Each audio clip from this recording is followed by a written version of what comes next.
Et voici Total Tracks, épisode 5, partie numéro 6 sur la fantasy, la saga de l'été, qui continue avec Rafik Djoumi. Salut David.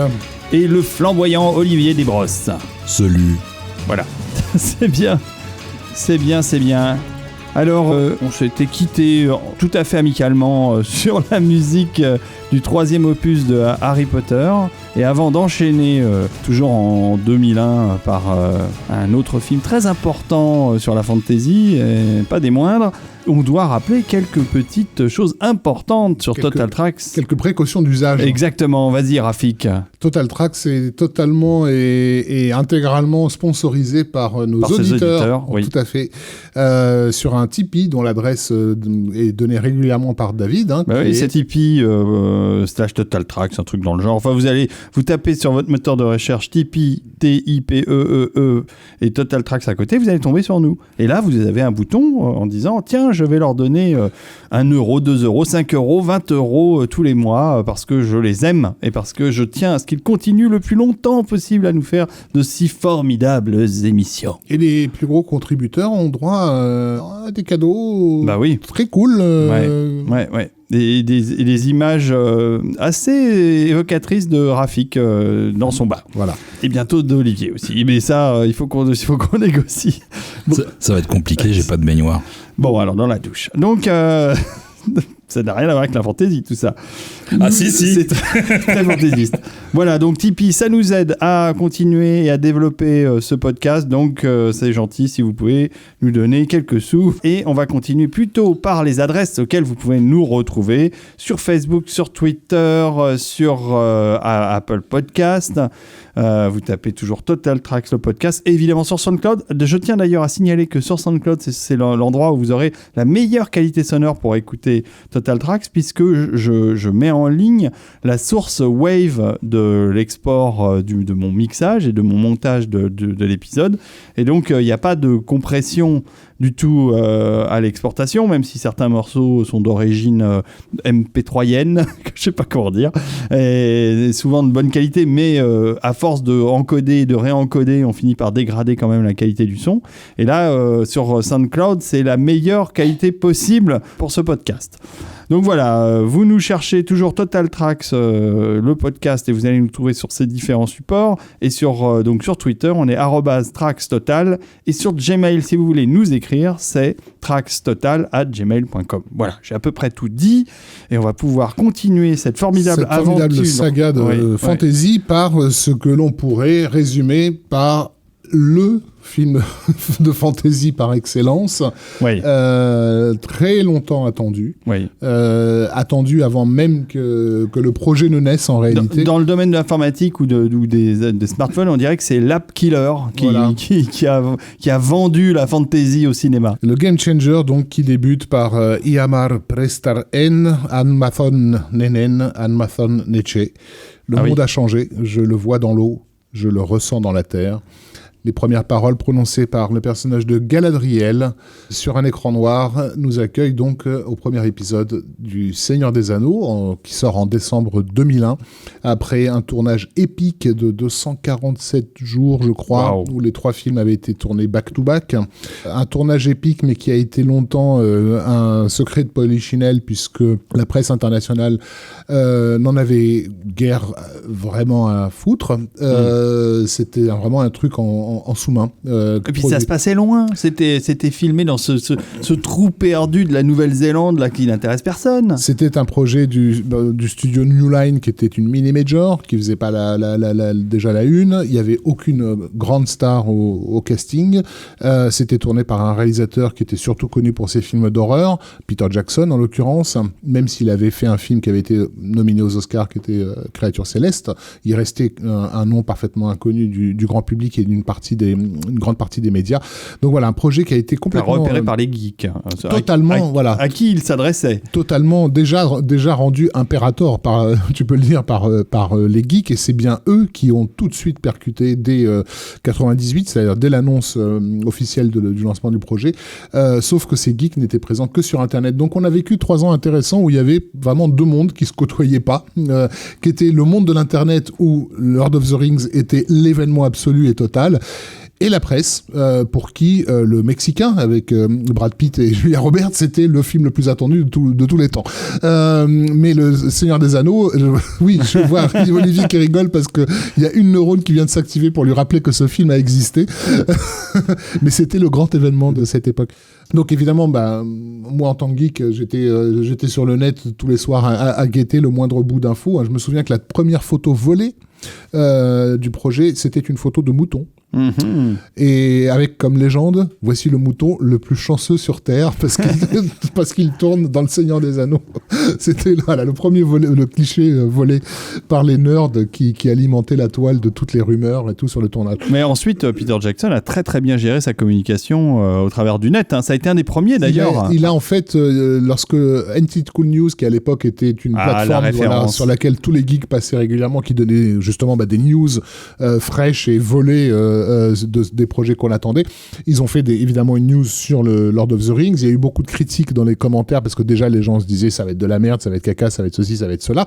Parce que là, on parle quand même de l'adaptation d'un roman qui a été absolument fantasmé pendant déjà 40 ans presque, qui a, comme on l'a dit dans les épisodes précédents, donné lieu à toute un prolongement culturel dans le milieu du rock. J'avais cité Led Zeppelin, mais j'aurais pu citer Genesis, etc. On en a eu plein dans les années 70 qui sont vraiment basés sur l'univers de Tolkien, qui a quasiment généré à lui tout seul ce jeu phénoménal qui a été Donjons et Dragons, qui était à 70% basé sur le concept de la Terre du Milieu.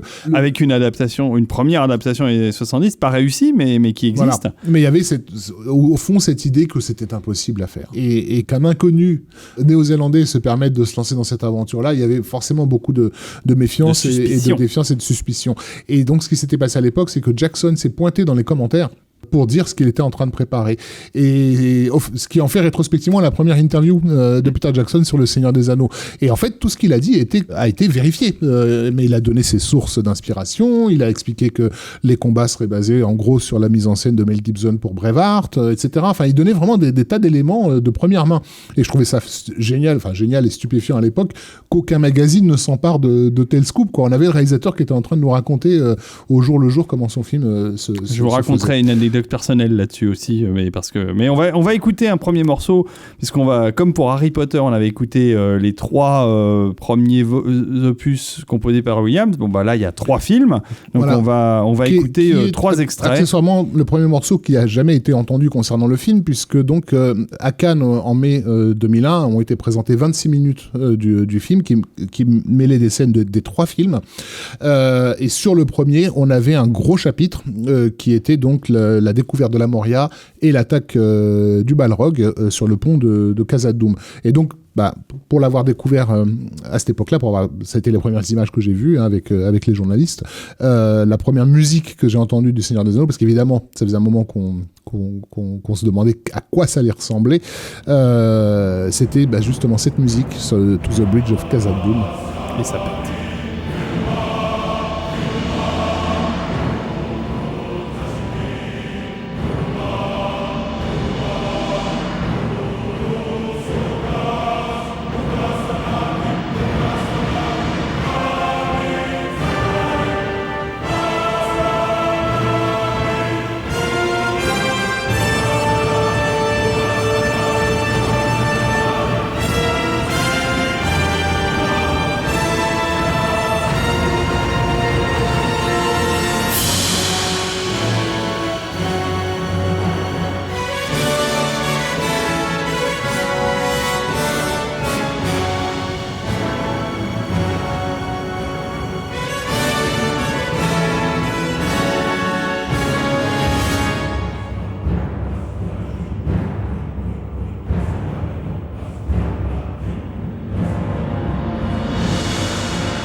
Ça pète, c'est vrai que ça envoie le bois, mais d'ailleurs toute une partie de ce score. Donc spécifiquement par rapport à ce morceau The Bridge of Khazad-dûm, on entend déjà la construction de tout ce qui sera la musique des orques dans la trilogie, qui est excessivement percussive. C'est vraiment un choix très pensé de la part de Shore, puisque c'est le reflet de ce que représente pour Tolkien et dans le film les orques qui travaillent pour Saruman. C'est la révolution industrielle qui commence à défigurer, à déforester, etc. C'est presque le rythme très mécanique d'une machine. Et on ajoute à ça le son extrêmement primal du Balrog, qui est surtout souligné par le chant très guttural, qui, pour information, est interprété par des rugbymen maoris enregistrés en Nouvelle-Zélande, justement. Il les avait sous la main. Il les avait sous la main, et c'est un peu le même genre de choses qu'ils font pour les Haka, donc ça semblait naturel pour Jackson, et ça marche très très bien d'ailleurs. Le tournage a été béni par des Maoris. Le premier jour de tournage a commencé par une cérémonie de bénédiction. J'ai une question, Rafik, qui me brûle les lèvres. Alors, je sais pas si c'est Rafik ou Olivier qui répondra, mais pourquoi Howard Shore? Alors, moi, ça a été une grande interrogation, parce que je connaissais Howard Shore des films qu'il avait fait avec Cronenberg, enfin de la musique qu'il avait fait, surtout The Fly, qui était un excellent souvenir pour moi. Mais dans ma tête, quand on a parlé du projet du Seigneur des Anneaux, je me suis dit, ça serait bien que ce soit Basil Poledouris, ou que ce soit Horner, ou je sais pas, ou même Goldsmith. Et je voyais pas Howard Shore. Alors, pourquoi Howard Shore? Ça a fait partie des questions posées par les internautes, justement, au tout début du projet. Qui composera la musique? Parce qu'il y avait déjà eu des rumeurs comme quoi, effectivement, Horner était rattaché. Certains disaient, mais non, mais ça sera John Williams, évidemment. Basil Poledouris, c'était très clairement le nom le plus souvent cité par Conan le Barbare oblige. Donc effectivement, Shore, ça a surpris tout le monde. Néanmoins, Peter Jackson, donc c'est lui qui a donné l'information en premier. Il a dit tout simplement parce que j'ai écouté tout ce qu'il a fait ces 10 dernières années et que c'est l'esprit que je recherche. Mais les collectionneurs de musique de film qui suivaient la carrière de Shore avaient déjà un aperçu des possibles, puisqu'il y avait notamment 2 scores qui revenaient régulièrement, qui étaient Looking for Richard, dans laquelle il y a pas mal de scènes de bataille de type médiéval qui sont illustrées par une musique assez puissante, réminiscente de celle qu'on vient d'entendre, et aussi le film de Kevin Smith, Dogma, sur lequel il y avait pas mal de chœurs maléfiques ou angéliques, puisque c'est un film qui met en scène des anges et des démons sur Terre, une comédie. Donc, mais c'était pas un choix évident. C'était pas un choix évident, mais déjà il a réussi. On avait une piste. Quand on connaissait la carrière de Shore, on se disait ça va se jouer quelque part dans ces scores-là.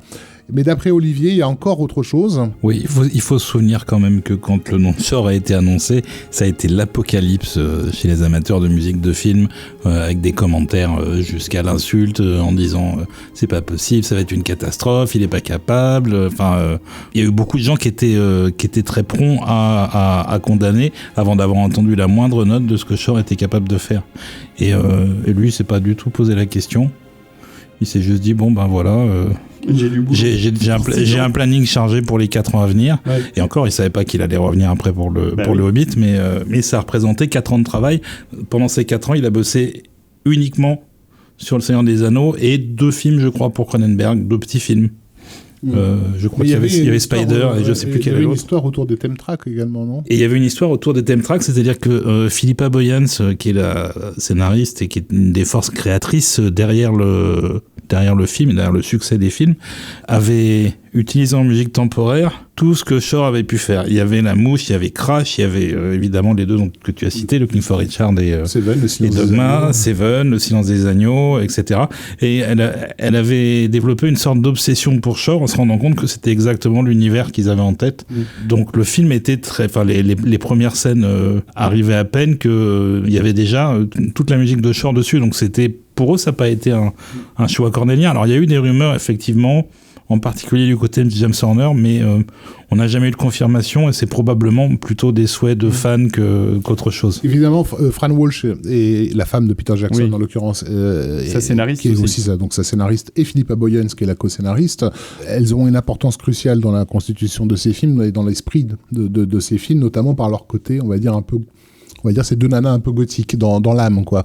Et il est évident que, je pense qu'un goth des années 90, il croise la route de Howard Shore assez souvent, vu le type de film sur lequel il a travaillé et dont on vient de citer les titres, mais aussi parce qu'il y avait aussi, dès le départ, ils savaient qu'ils allaient utiliser beaucoup d'évocations de musique celtique, de musique. C'est pour ça que le nom de James Horner, d'ailleurs, avait circulé, c'est parce que Horner était à l'époque monsieur musique celtique, et il avait fait la musique notamment de Braveheart. Mais Shore était tout à fait capable aussi d'approcher ces rivages-là. Il y a une autre raison au choix de Shore, c'est que très naturellement, le fait de faire participer à l'aventure des fans de Tolkien, c'était important, et Shore était fan. De même que Christopher Lee était ultra fan, et du coup ça devenait assez naturel, et ça a très très bien servi puisqu'il s'est vraiment immergé totalement dans l'univers, pas simplement à partir du script, mais à partir de ce qu'ils appellent le textbook, qui était vraiment la trilogie de romans qui a servi de base à toutes les décisions créatives du film. C'est valable pour Jackson, pour Boyens, pour Fran Walsh, et c'est valable pour Shore. Tous les textes qu'on entend qui sont chantés dans les différentes langues, les orques, les elfes, etc., sont aussi des textes qui viennent de chez Tolkien. C'est pas forcément dans Le Seigneur des Anneaux, ça peut être dans le Silmarillion ou dans d'autres, mais tout a été à la base pris chez Tolkien. Il y a aussi donc le fait que c'est une production New Line. Shore avait pas mal bossé sur des productions New Line, donc on a cité Seven en l'occurrence. Il était aussi associé au cinéma entre guillemets indépendant, ou alors un certain cinéma dit d'auteur.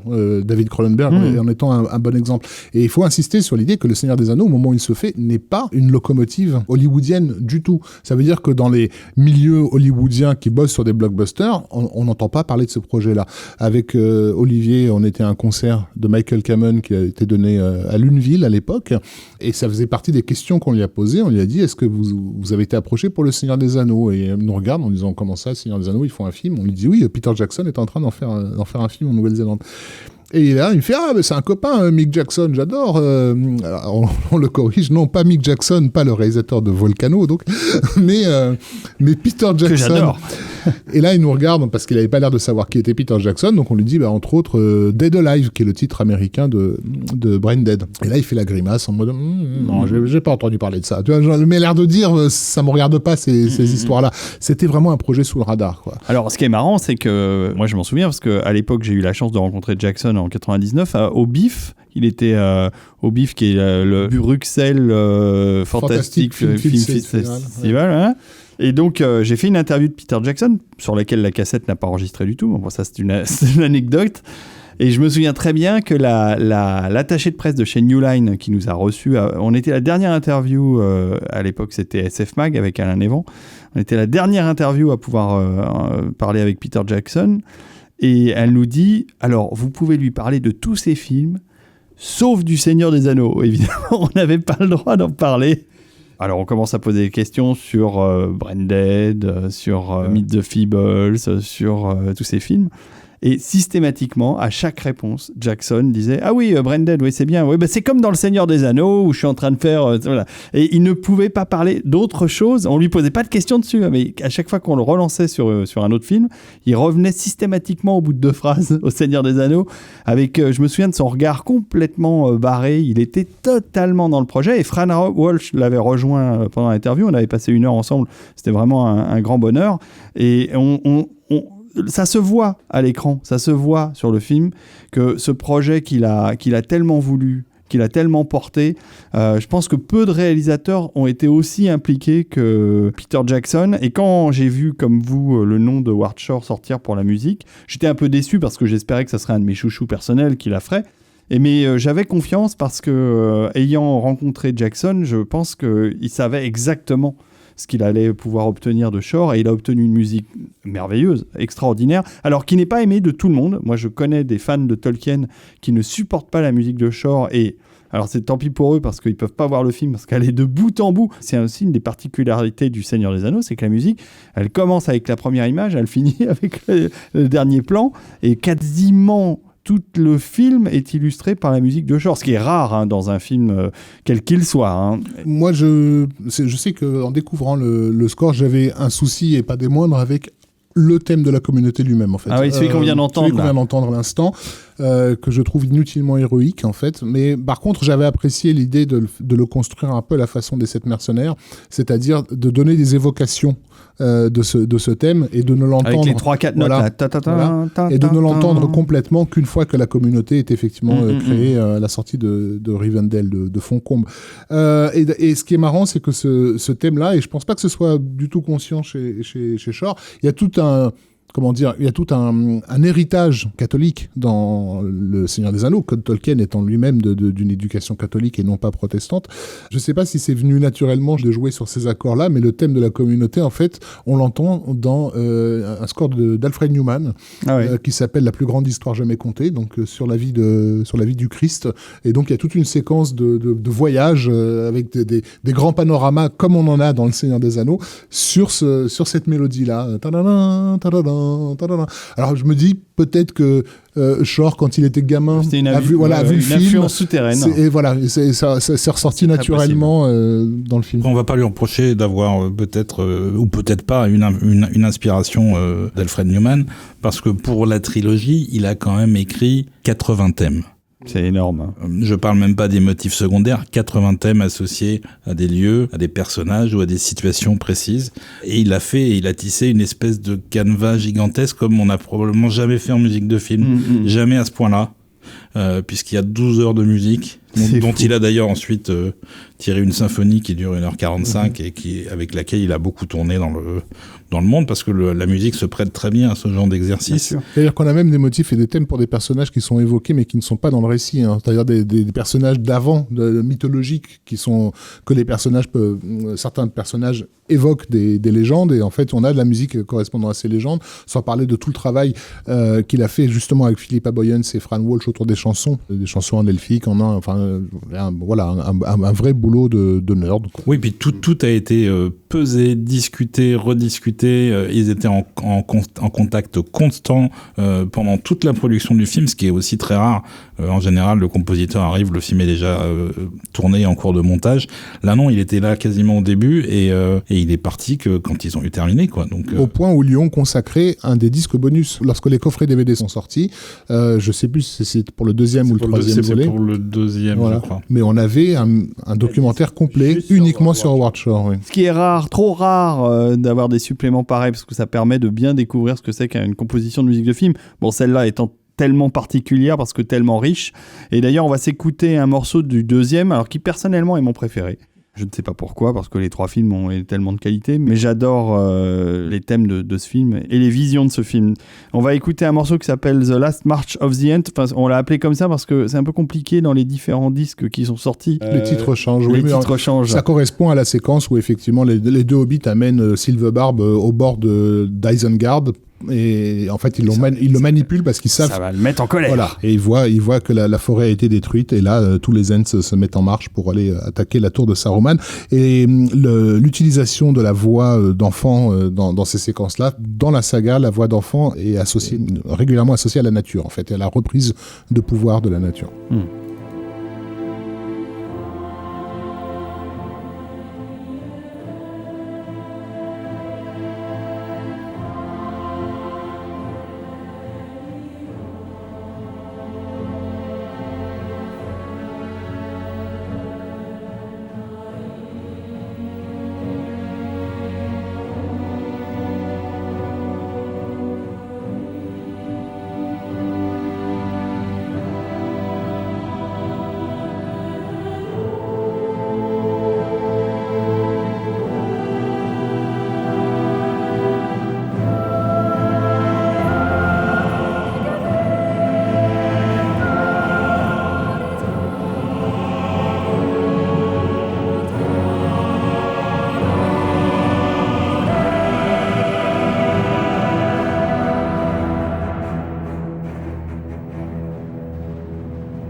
c'est formidable. Shore avait absolument tout pensé à l'avance. C'est l'avantage d'avoir travaillé autant en amont et de travailler en étroite collaboration avec les créateurs des films. Donc tout était absolument déjà planifié, prévu. Pour prendre un exemple, on ne voit Minas Tirith que dans le 3e film. Oui. Dans le premier film, à peu près à la moitié, au moment du conseil à Rivendell, il y a un moment, je crois que c'est Boromir qui évoque l'existence de Minas Tirith, et là on entend le thème qui deviendra le thème de Minas Tirith, qui sera associé à ce moment-là à l'arrivée de Gandalf qui est magnifique. À cheval, qui est magnifique. Et qu'on entend aussi dans les 2 tours, dans la version longue des 2 tours, puisqu'il y avait une scène qui se passait à Osgiliath, pas loin de Minas Tirith. Et donc là, on avait ce thème-là qui revenait de façon héroïque. Et à l'époque, effectivement, on s'était dit, on n'avait pas vu le Retour du Roi, on s'était dit, ce thème, c'est celui qu'on va retrouver dans le 3e. Et c'est ça, alors que quand on entendait la première fois, on était incapable de s'imaginer que ça allait être le thème épique qu'on connaît dans le 3e. Et il y a des centaines d'exemples comme ça, où le canevas est tellement riche, tellement dense, tellement pointu, en termes à la fois de composition, de placement à l'image, que c'est vraiment quelque chose d'absolument inédit dans le genre, dans la musique de film, et ça devrait évidemment nourrir la façon de travailler de beaucoup d'autres cinéastes, mais c'est pas du tout le cas malheureusement. Il faut faire venir le compositeur dès le début, parce que ça peut donner des choses magnifiques comme ça. Très peu de compositeurs ont eu la chance de travailler comme ça sur une telle saga, parce que des sagas de ce niveau, à part les super productions Marvel maintenant, mais qui n'ont pas de suivi. Si, par le passé, on a eu des Miklos Rosa. Oui, j'ai cité Alfred Newman. Mais récemment, non. Voilà, Alfred Newman sur la plus grande histoire jamais contée, ça a été un boulot de titan aussi, où il a été très très, il a eu le temps de se préparer au sujet, etc. Alors c'était plus pour des films religieux à l'époque, et pas des blockbusters familiaux d'été, c'est sûr. Mais c'est vrai que la richesse et la précision thématique de cette saga est telle que ça a donné lieu à l'édition de coffrets intégral avec plusieurs CD et du DVD audio. Alors ça, pour les audiophiles, c'est un vrai plaisir, parce qu'on n'a pas souvent l'occasion d'écouter de la musique de film échantillonnée à 96. Et en 5.1. Et en 5.1. Et ça fait une sacrée différence. Et ces 3 coffrets sont disponibles avec un livret qui est en fait un condensé d'un livre qui a été écrit sur la composition du Seigneur des Anneaux, et qui détaille justement tout le travail de Shore, et qui décortique tout ce travail thématique qui est comme le dit Olivier, d'une richesse et d'une précision assez dingue, qu'on n'entend pas forcément, mais et je pense que c'est important, qui fait sens. C'est-à-dire que dans le film, aujourd'hui, personne, même s'il y a des gens, comme tu le dis, qui n'aiment pas la musique de Howard Shore pour le Seigneur des Anneaux, c'est difficile de la séparer de cet univers-là. Complètement mélangé, c'est sûr. Et ça, intégré même. C'est devenu une musique qui est associée à l'idée même de la Terre du Milieu, quoi. Et je pense que c'est là où le travail devient payant. Avant d'écouter le 3e morceau qu'on a sélectionné pour Lord of the Rings, il y a eu des choses à côté, tu vois, un peu parallèles à la musique de Shore. C'est celle des bandes annonces du Seigneur des Anneaux, et qui ont marqué énormément, dont celle du premier qu'on peut réécouter pendant que tu nous en parles, Rafik. Oui, qui est le morceau donc X-Ray Dog, qui est pas une musique de film, qui est entre guillemets une musicomètre. Gothic Power. Voilà, Gothic Power, et qui a été utilisé sur le teaser internet du projet. Pas du film, du projet Seigneur des Anneaux. C'est-à-dire que comme ils étaient justement conscients il fallait vendre ce film au public, et pas attendre que la presse s'y mette, parce que la presse, elle a bougé 6 mois avant la sortie, pas avant. Là, on est à 1 an et demi avant la sortie de la communauté, et mis en ligne via le site The One Ring, qui était un site de fans de Tolkien qui suivait l'affaire, et mis en ligne ce teaser qui présente en fait le projet. On a des images des artistes au travail, de making-of, etc. Je m'en souviens. À la fin de cette vidéo, Jackson dit maintenant je vais vous balancer des images du film, et on a de très très brefs plans. Voilà. De la comté, non? On avait vu la comté effectivement, mais on voyait les orques, l'armée des orques qu'on voit dans les 2 tours qui se dirigent vers le gouffre de Helm, entre autres, et des images des hobbits attaqués par les Nazgûl au sommet du Mont Venteux. Et évidemment, la musique qui avait été choisie, c'était cette musique Gothic Power. C'est très différent de ce que Shore a fait après, mais ça marchait bien. Ce qui est intéressant dans le phénomène purement, encore une fois, j'insiste, purement internet. Internet. Les médias n'étaient absolument pas du tout au courant de ce qui se passait à cette époque-là. On vivait dans 2 mondes séparés. Mais le délire des fans qui attendaient ce film comme le Messie, évidemment, par la force des choses, la musique qui est associée à ces images, c'est la première fois que tu les vois, donc elles sont stupéfiantes par essence. Du coup, le morceau Gothic Power, il a été abondamment téléchargé sur la plateforme Napster, qui était à l'époque, on était au sommet de l'histoire de Napster, et ça a fait son beurre.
Et ils ont reproduit un peu ce phénomène avec la bande-annonce des 2 tours.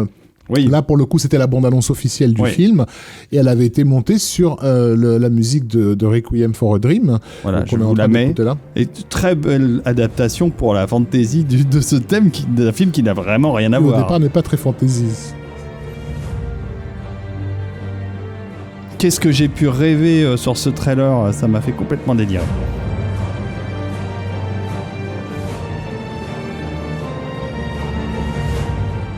Ça ramène des souvenirs, ouais. Bah ouais, et puis les images, là il y avait des effets spéciaux. Là, c'était une vraie bande-annonce, oui. Et c'était pour les 2 tours. Et cette fois-ci, le public qui a regardé en boucle cette bande-annonce n'était plus un public exclusivement d'accros du Seigneur des Anneaux, comme on pouvait en trouver en 99, 2000 sur Internet. Ce qui est étonnant, c'est que le premier film étant sorti, il a choisi délibérément d'adapter ce morceau, de composer pour le trailer plutôt que d'utiliser la musique de Shore. La musique de Shore pour le film, elle correspond aux scènes du film. Là, sur une bande-annonce, on a besoin de quelque chose d'un peu plus show-off en fait. Hein. Ouais. Là c'est très show-off. Voilà, et X-Ray Dog, ou j'ai plus le nom du groupe du quintet là, qui fait la musique de Requiem for a Dream, aidez-moi s'il vous plaît. C'est pas le Chronos Quartet, je crois. Voilà, je veux pas être méchant, mais c'est plus du show-off, quoi. C'est des mélodies qu'on retient. On parlait de Randy Edelman dans un épisode précédent. Ouais. C'est un peu de ça. C'est un peu ce que j'appelle de la pop symphonique, en fait. C'est-à-dire, c'est à la classe symphonique parce que c'est fait par des orchestres et tout ça, mais en même temps, c'est des mélodies pop très, très facilement qu'on pourrait siffler. Mais ça marche bien. Ça marche bien. Sur une bande-annonce, ça marche. C'est pas exactement ce qu'a fait Shore pour le coup. Non, bien sûr. Alors, Shore, il sait faire du show-off, parce que là, justement, on arrive au 3e film. Et on a parlé de Minas Tirith et de l'arrivée de Gandalf à Minas Tirith, dont la musique est assez extraordinaire aussi. Tu parles de l'arrivée dans le 3e, oui. Oui, dans le 3e film, l'arrivée Gandalf en Gadass. se rend à Minas Tirith dans la communauté de l'anneau. C'est la première fois qu'on voit visuellement la cité de Minas Tirith, c'est dans la communauté de l'anneau, lorsque Gandalf va consulter les archives et apprendre l'histoire de l'anneau. Mais on n'a pas le thème à ce moment-là. Comme le faisait remarquer Olivier, le thème est évoqué à Rivendell. C'était pas une scène qui était que dans la version longue, ça? C'est possible. Non, c'était en salle. Elle était en salle aussi. Oui, je me souviens, encore une fois, pour avoir suivi le projet de très très près, ma première vision du film, je faisais des bonds sur mon siège pratiquement toutes les 2 secondes. Donc, et évidemment, je me souviens très bien d'avoir sauté. Minas Tirith. Pauvre Rafik. Trop d'émotions, ça. Précision, en plus, c'était une projection vraiment. Pour moi, c'est un souvenir très cher. Mais comme j'avais suivi le projet de très très près et que j'étais le seul journaliste francophone sur l'affaire, j'avais été mis au courant d'une projection secrète qui allait avoir lieu, qui se tenait en Suisse pour John O. Et donc j'ai été formidable designer, un des deux designers avec Alan Lee du film, qui est un type formidable. Je l'avais interviewé en 2000. Tellement gentil. Je l'avais interviewé en 2000 pour une preview sur Le Seigneur des Anneaux, quoi. Et donc j'étais invité à cette projection où on n'était même pas une dizaine de personnes. Donc t'imagines mon excitation. Ça fait 3 ans que j'attends ce film. Il est même pas censé être terminé officiellement à l'époque. Et effectivement, il l'était pas puisqu'il n'y avait pas les sous-titres pour tout ce qui était langage elfique. Et comme moi je le savais pas, je pensais que le film allait sortir comme ça. Et je me disais, c'est génial, il y a plein de scènes où on comprend rien. Le cinéphile fou. Et donc, cette première projection, en ce qui me concerne, elle a été épique. J'étais fébrile. Enfin, c'était une expérience extracorporelle quasiment, quoi. Donc voilà, quand on a vu un tout petit bout de Minas Tirith pendant 3 secondes, j'ai fait un bond sur mon Mais alors, dans le Retour du Roi, on la voit bien, Minas Tirith. En bonus, ça t'a donné aussi des billes pour nous torturer pendant des mois. Ouais, non, des semaines. On n'avait pas vu le film. Ouais. Mais moi, je connaissais Parafik, donc il m'a pas torturé à l'époque. Ah bah moi oui, pour le coup. Donc dans le 3, on voit très bien Minas Tirith. Il y a cette grande scène où arrive Gandalf et cette musique très puissante, très emphatique. Mais c'est pas la musique qu'on a choisie. Non, c'est la musique qu'on a choisie, c'est ce qui s'appelle The Lightning of the Beacons, que j'adore, qui est une scène improbable où globalement en soi il ne se passe quasiment rien. C'est-à-dire qu'un des hobbits va au sommet de Minas Tirith allumer un brasero qui va être vu à distance et déclenche l'allumage de toutes les tours entre Minas Tirith et jusqu'au Rohan. Oui. En fait, voilà, le truc c'est qu'effectivement, entre guillemets, il se passe rien, mais il y a eu une construction dramatique et thématique sur 3 films. Voilà, le truc, voilà, de cette séquence-là, c'est que c'est pendant toute la saga, on se désespère de se dire quand est-ce que l'alliance va être faite, parce que grosso modo, le Seigneur des Anneaux, ça raconte comment les peuples vont s'allier pour combattre un mal bien identifié. Et on est tous fébriles de savoir qu'à un moment donné, il faut que ça se passe, sinon tout est perdu, quoi. Et l'allumage de ces feux, c'est le moment où on sait que maintenant, on a une chance. Mais si on monte la séquence à quelqu'un qui a pas vu le film, ça veut rien dire. C'est quoi ce truc? Voilà, ça veut rien dire. Pour quelqu'un qui a suivi, évidemment, depuis le début, c'est un moment d'extase pure. En termes de narration, ça n'a pratiquement aucun sens. Et par contre, ça contient tout l'espoir, en fait, que le spectateur place dans toutes les aventures qu'il a suivies depuis le début des 3 films. Et ce sont des séquences qui sont très très rares au cinéma. Moi, ce que j'appelle les séquences en suspension mystique, en fait. C'est un peu ce que faisaient Morricone et Sergio Leone sur Le Bon, la Brute et le Truand, lorsqu'on a 3 minutes de musique sur la séquence du cimetière, par exemple. C'est une scène que, voilà. Pourquoi elle a ce poids? Parce que elle répond à tout ce qui s'est passé, en fait, dans le film. Je donnerais une autre référence qui me touche aussi, c'est l'arrivée de James Kirk à l'Enterprise dans le premier Star Trek, où il y a combien, 3 minutes 50 de musique de Goldsmith, où juste la navette tourne autour de l'Enterprise et il ne se passe rien, et on est en pleine jouissance geek. Et là c'est pareil. Et pour un compositeur, c'est évidemment c'est idéal, quoi, parce que là tout d'un coup tout repose sur ses épaules. Et Shore, qui n'a jamais été quelqu'un de très exubérant dans ses mélodies, ses thématiques, c'est pas quelqu'un même qui est doué pour les thèmes héroïques. Là il sait que vraiment on l'attend au tournant. Et il delivers, comme disent les Américains. Et c'est entre guillemets un nouveau thème qu'on n'avait jamais eu dans son intégralité. On avait eu des bribes par moment sur certaines séquences, mais on peut pas dire qu'on l'avait déjà entendu avant, parce que c'est la création de quelque chose de nouveau, une nouvelle force pour répondre à cet empire du mal. Je n'en peux plus, faut qu'on écoute Lightning the Beacons de Howard Shore dans le Retour du Roi.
ça dégage, ça débouche. C'est absolument incroyable. Et ça correspond évidemment à une scène incroyable. Il y a une autre scène dans la trilogie que j'aime beaucoup. Je crois que c'est dans le 2e où on voit Legolas, Gimli et Aragorn qui courent dans la steppe. On les découvre pour la première fois à la poursuite des orques avec le thème, alors que tu n'aimes pas spécialement, mais j'adore cette scène où on les voit courir et Gimli derrière qui peine, qui explique que les nains sont des coureurs sur des courtes distances, mais pas des coureurs de fond, et que ça fait 3 jours qu'ils courent jour et nuit.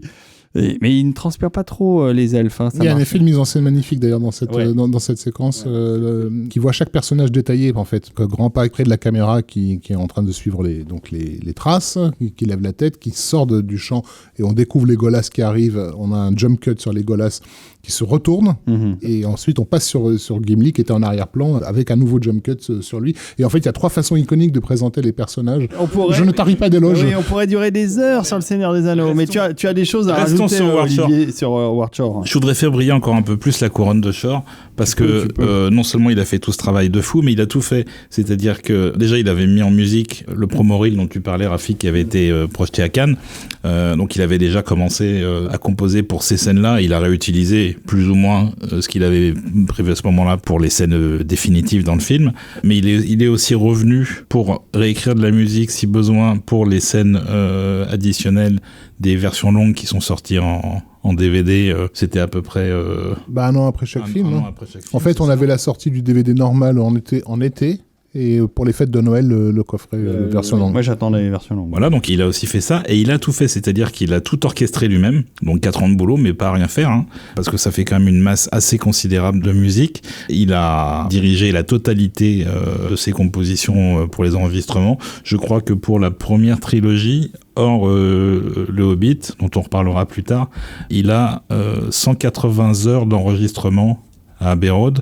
Et d'ailleurs, il avait carrément pris un appartement, puisqu'à Abbey Road, ils ont un bâtiment à côté qui peut être utilisé par les gens qui y travaillent. Et il avait tellement de séances d'enregistrement qu'il avait pris un appart et il logeait là pendant plusieurs semaines. Ça a été pareil pour le Hobbit, d'ailleurs. Ça a été filmé, puisque c'est dans le fameux documentaire dont on parlait tout à l'heure, qui lui est consacré sur le coffret des 2 tours. Bon, enfin, il y a énormément de choses à dire sur cette trilogie. On pourrait y consacrer plusieurs épisodes. On pourrait faire un spécial...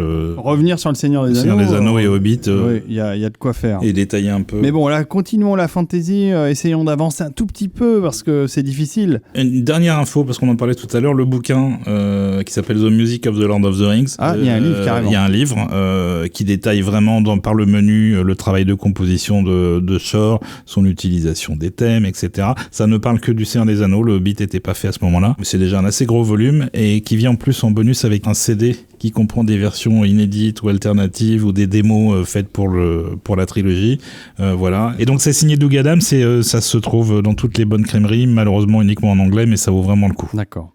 On s'arrête là pour le Seigneur des Anneaux et on va essayer de revenir à un compositeur dont on a déjà paré. On va un petit peu revenir sur Terre. C'est ça. Et on va parler de Lee Aldridge, Rafik. Oui, tout à fait. Notre ami Lee Aldridge qui est toujours à la barre. Je ne sais pas pourquoi moi, parce que je n'ai pas particulièrement suivi The Mist of Avalon.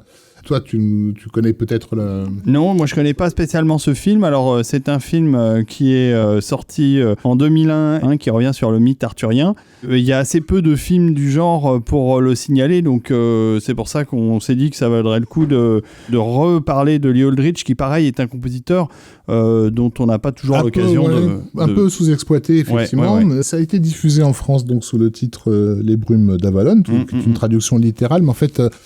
c'est basé sur le roman Les Dames du Lac de Marion Zimmer Bradley, voilà, qui est un excellent roman d'ailleurs, de fantasy. Lee Aldridge est quand même quelqu'un qui est assez habitué des univers de fantasy, qui s'y est retrouvé tout à fait à l'aise. Oui, sans avoir 3 tonnes de choses à dire sur le film, on a sélectionné la musique parce qu'on l'a trouvé... téléfilm. Voilà, sur ce téléfilm, on a sélectionné surtout la musique parce qu'on l'a trouvé jolie, n'est-ce pas, Olivier ? C'est un gros téléfilm, par contre, puisqu'il avait quand même composé 2h30 de musique pour le... Ah ouais, il s'est pas moqué du monde. Je sais pas quelle est la durée totale du film, d'ailleurs. Mais j'ai pas la durée totale, ça doit être dans les 3 heures, par Uli Edel, qui avait fait quelques films de cinéma... qui avait été remarqué par le passé, notamment, comment ça s'appelait, Dernière sortie pour Brooklyn, c'était lui, qu'on avait au casting Joan Allen, Angelica Houston et Juliana Margulies. Moi, je l'ai pas vu. Moi non plus. Film, donc on va s'en tenir à la musique. Exactement. C'est une version très girly des légendes arthuriennes, vraiment vue du point de vue des différentes femmes et d'ailleurs, le morceau, qui sont présentes. C'est le voyage de Morgane. C'est ça, et c'est très assez conventionnel, disons, mais c'est de la fantasy. C'est de l'influence celtique assez réussie, on va dire.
Alors, ce qui est étonnant quand on entend ces notes de Lee Aldridge, c'est qu'on a l'impression qu'il a écouté un peu la musique de Howard Shore, ce qui n'est pas possible puisque le film sortira 6 mois plus tard sur les écrans de cinéma, alors que ce Mist of Avalon a été diffusé à la télé en été. En juillet 2001. Juillet 2001.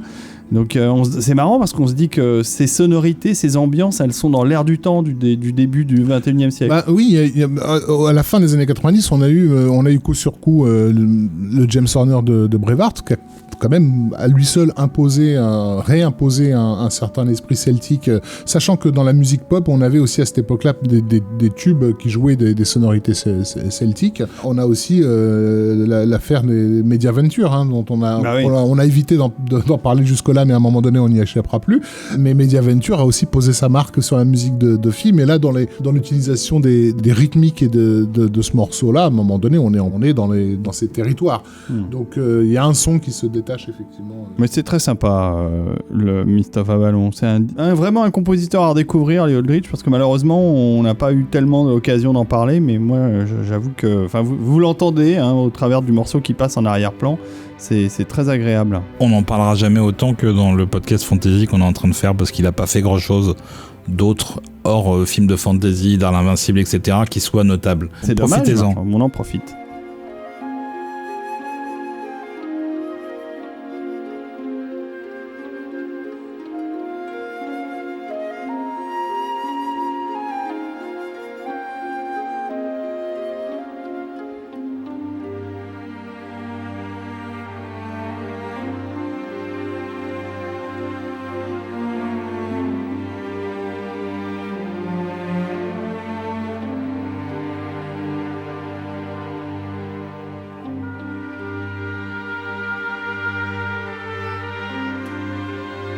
Bon, alors en tout cas, voilà, pour Mist of Avalon, on va terminer ce podcast parce qu'on est un peu pressé par le temps aujourd'hui.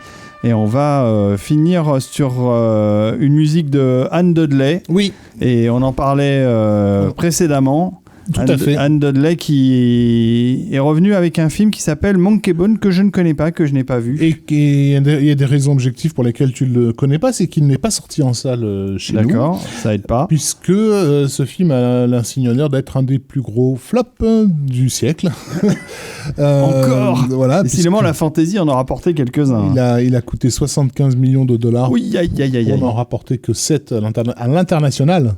Donc, si le film sort pas, ça risque pas de faire des entrées. Ça donne une idée. Énorme échec, je trouve dommage parce que il se trouve que la critique est passée complètement à côté de ce film-là. C'est une tentative pour Henry Selick, l'animateur Henry Selick, donc dont on a beaucoup parlé autour de L'étrange Noël de Monsieur Jack, qu'on a traité dans une émission précédente, de mixer son monde intérieur d'animateur avec du cinéma live. Donc c'est un film qui raconte l'histoire d'un créateur de dessin animé qui a inventé un personnage donc qui s'appelle Monkey Bone, qui est totalement dépressif et qui, lors d'un accident de voiture, se retrouve plongé dans le coma.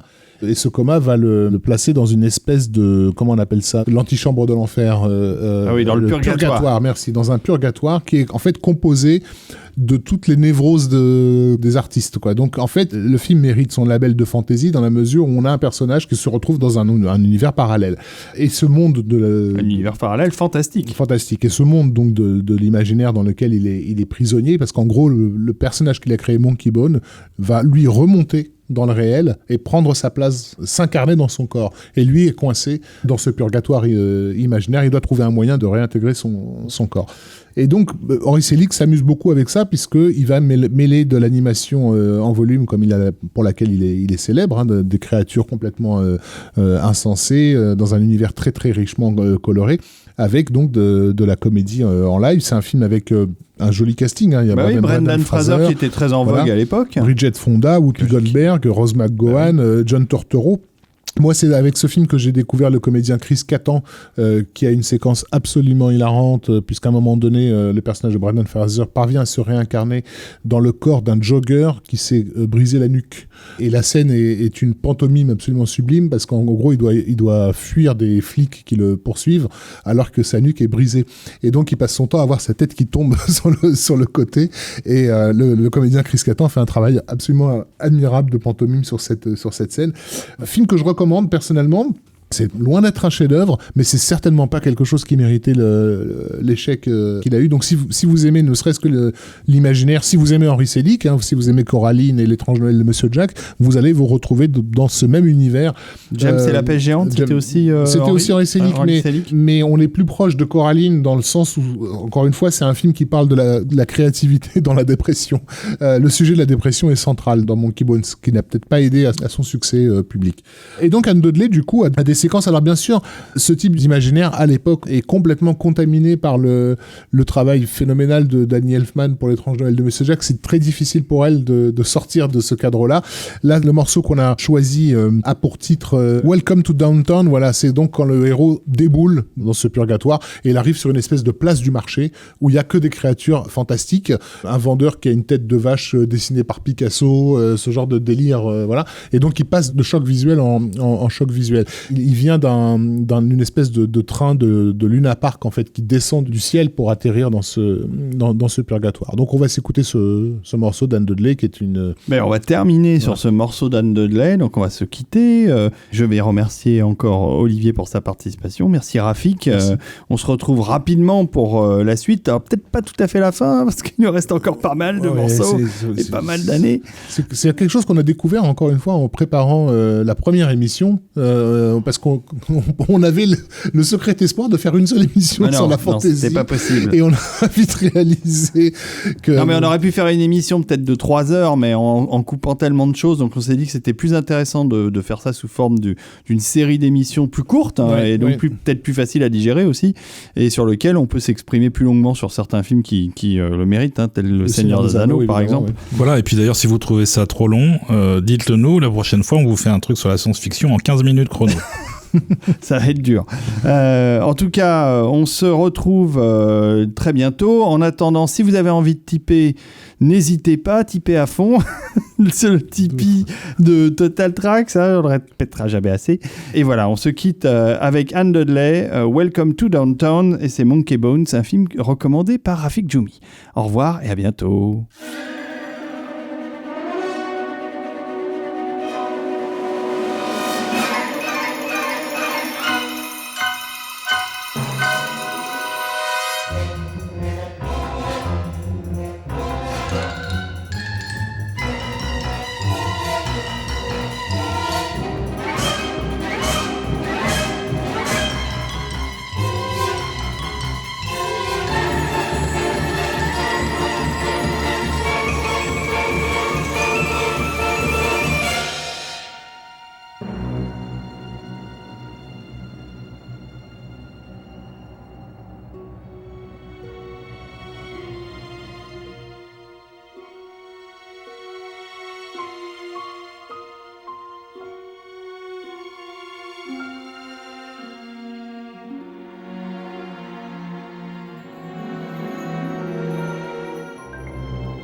welcome you to downtown, and while you're in your coma, this cheap and cheerful clown town will be your home sweet home.